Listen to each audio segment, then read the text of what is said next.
Hey, welcome to the basement.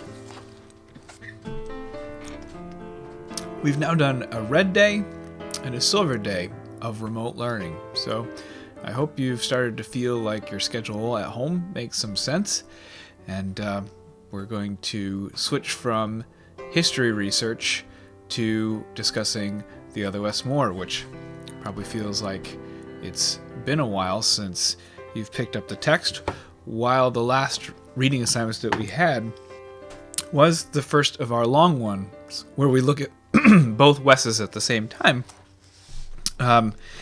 It's been quite an adjustment as we get ready for remote learning. So let's start with the agenda. And what I want to point out is that the reading calendar has moved on. Your new reading assignment will be next Tuesday, and this will again be a longer one where we look at both Wes's during the same reading. This time around, it will be Other Wes first, and then catching up with Incarcerated Wes. So today we're going to finish the Charm City documentary. So that's what it means when the agenda says that students will use a secondary source to understand the sociological context of a text. And that's what it means when it refers to students reflecting, connecting with a community other than their own. But there is one new item here where I'm going to ask you today to draw a conclusion on the relationship between fate, note that it's in quotation marks, personal choice, and luck. All right, so let's talk about that real quick. So, the readings that you did for today, it was the chapter Marking Territory from the year 1990. And when we read Incarcerated Wes's history, we see him starting to make some money from the drug dealing that he's doing. And his older brother Wes interrogates him, and the family deals with the fallout of the eventually incarcerated Wes Moore beginning to go deeper into the drug trade, making money, and eventually moving out of his house.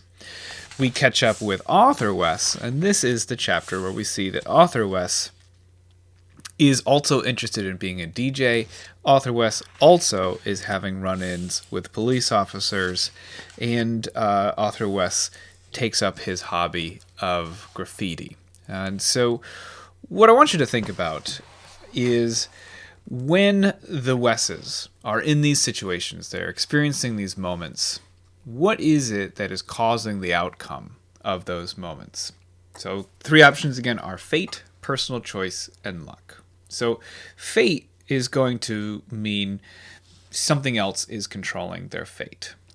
When I put it in quotes, I put it in quotes because I think it's important to say that generally when we think of fate, we don't think that we have control over our own fate, or if we do believe that we have control over our own fate, it's because we think we can make choices to influence our fate. And that's the second one. So move choices aside.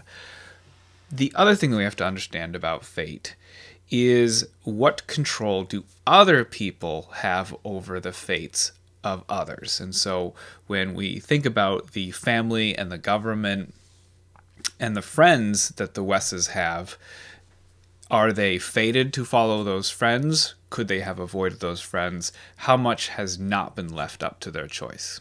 Okay, that does lead us to the second one. Personal choice, meaning their behavior, their personality, their makeup. When could they have made a different choice if they had been a more moral person, a more thoughtful person, a more intelligent person, and of course flip all those around as well. A reckless person, because they both show those moments of recklessness, adolescence, and response to their environment. And then, of course, there's this last factor that we know is a part of a human life, and that's just a little bit of luck. So what times do the Wesses go through a moment where it's just luck. As luck would have it, they didn't have control over that moment, either because they could not make a choice, fate didn't have anything to do with it, just a moment of crazy luck. Now, why I want you to think about that is because that's going to be the last step that we do after you finish watching the Charm City documentary. So I'm going to put the classroom stream on next and talk about the assignments for the day. So on the classroom stream, there's going to be a couple postings. One post is the next reading assignment. Finishing Charm City is the other. Finishing Charm City is one of two assignments that you're going to need to interact with the documentary. We still have, all the way back here, March 2nd, 5.9 Charm City discussion guide. That's where you're going to need to go and one more time make a new post-viewing reflection dated March 24th. We are going to finish it today, but I want you to add that one more time. And when it's finished, go ahead and click Turn In. Now is the time to turn in when you finish that last reflection piece. Okay, then over to today, 5.20, Finishing Charm City. I'm going to have you try to do a flip grid. So the flip grid will be linked. This is what a Flipgrid area looks like. That little number code brings you to this page. And once you sign in using your Scoogle account, you'll have this little plus button where you can record a response. And when you record that response, I want you to identify one of those moments, either a moment of fate, choice, or luck. But now, instead of Wes Moore, we are talking about the Charm City documentary. Alex, Mr. C, Captain Monique, Officer Winston. When did they face a moment of personal choice, a moment of giving in to fate or influencing their own fate, or moments of just crazy luck? And if you identify one of those moments, the real challenge here is, are any of those like any of the moments in the text? So as an added challenge, you're going to make a connection to a similar moment of fate, choice, or luck from the Other Wes Moore. You'll see here, if you can't figure out the flip grid, we're not there. We're not there to help out. That's okay. I think they're kind of fun. You can do stickers. I left all that stuff on for you. But if you have to just leave a comment here with your connection, that's okay.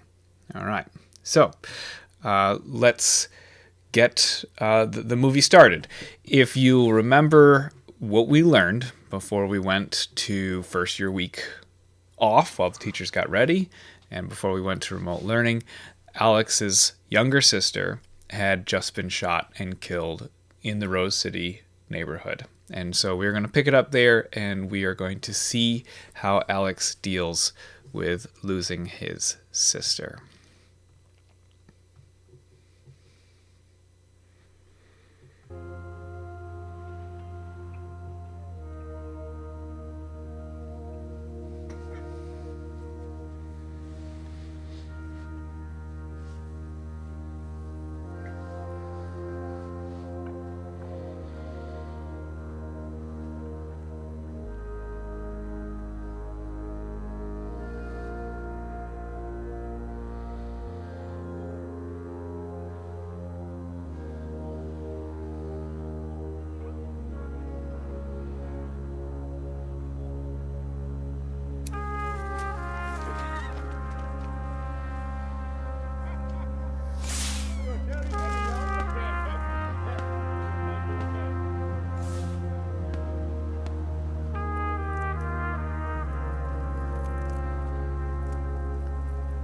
I want to thank everybody that came out to show some support and love to my little sister, Ashley. As y'all can see, man, it's nothing but love for that girl. Nothing but love. We got too many people in this world that sit back and hate each other for no reason. And the main question is, why do we do this? Every last one of us is in the same situation. It's too many important things going on out here, man, for us to be sitting up here beefing with each other over nothing. So just spend time with your kids and your family and focus on what's real, because tomorrow it could be any of us. So think about this scene. It is not long. The balloons are still there, and Alex is speaking still the message that we've seen him speak before about nonviolence.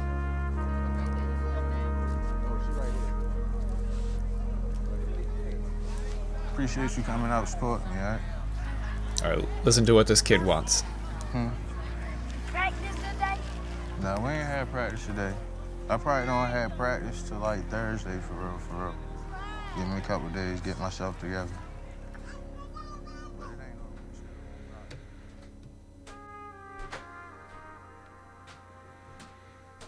Okay, do you remember that? Do you remember that Alex did kickboxing classes with those kids?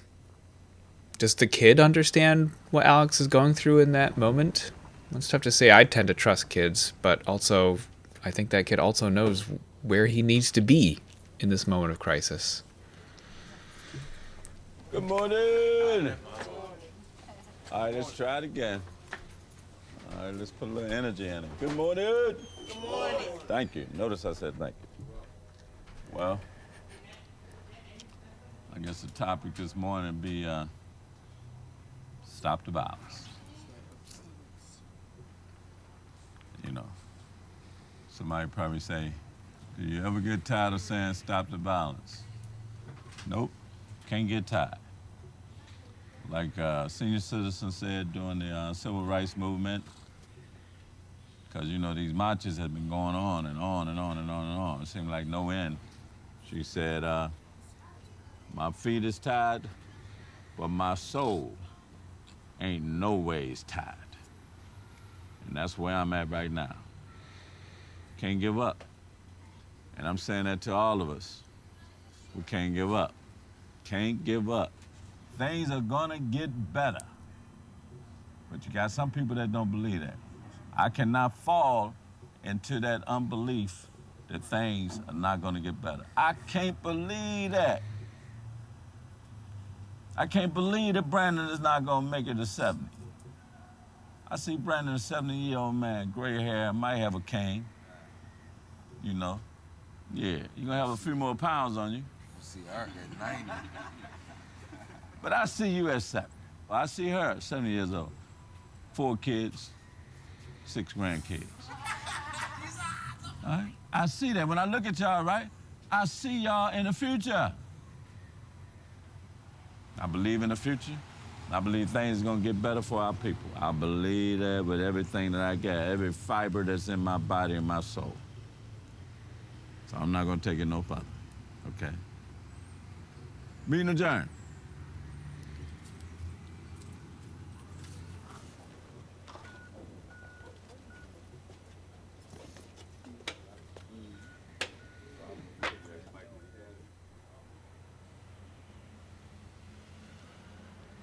Five months later.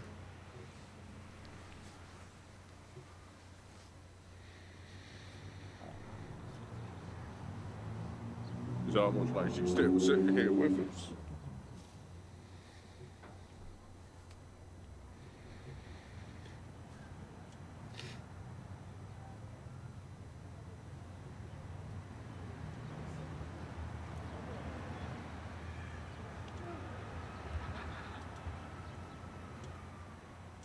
When my sister passed, like, I kind of took it hard knowing that I work for Safe Streets. And my #1 job is to prevent homicides. The sad part is retaliation. Like, I know it's expected. Don't think that I'm not.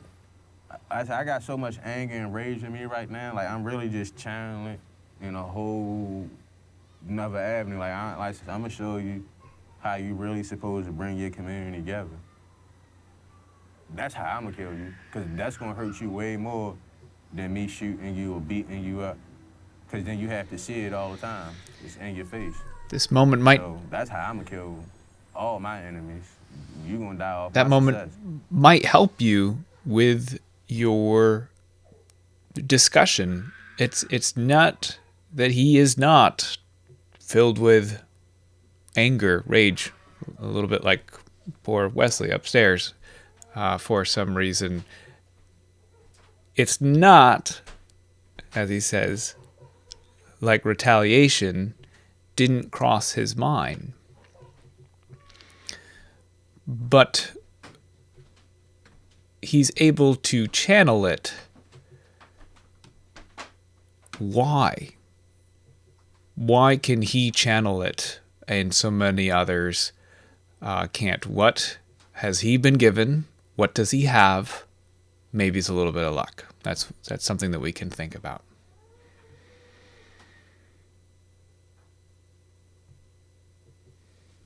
That's how I'ma kill all my enemies. You gonna die off my success.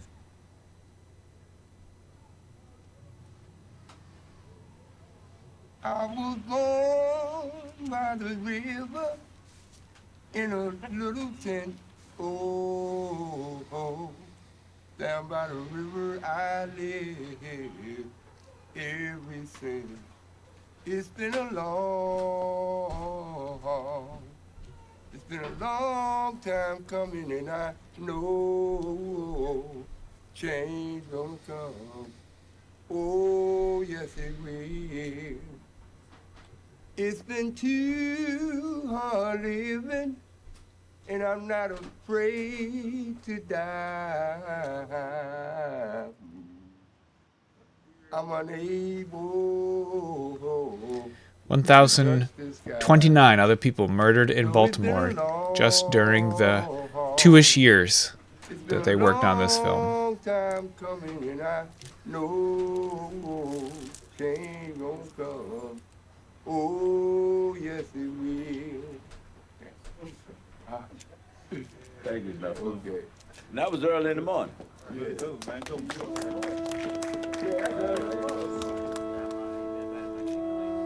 You know, use it.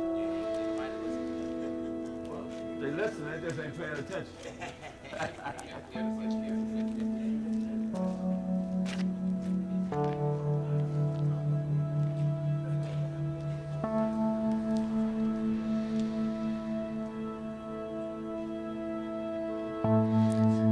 Okay.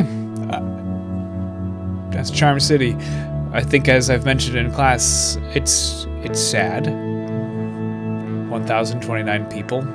Homicide victims, that's sad. Ashley, someone that we met, knowing that she was murdered, sad. But I think we watched some really good stories of hope, and something worth thinking about as you get ready to do your flip grid about choices, moments, luck, fate, and maybe a little bit of what we have to do with it. All right, got a lot of editing to do, so I'll let you get to work, and I'll see you soon.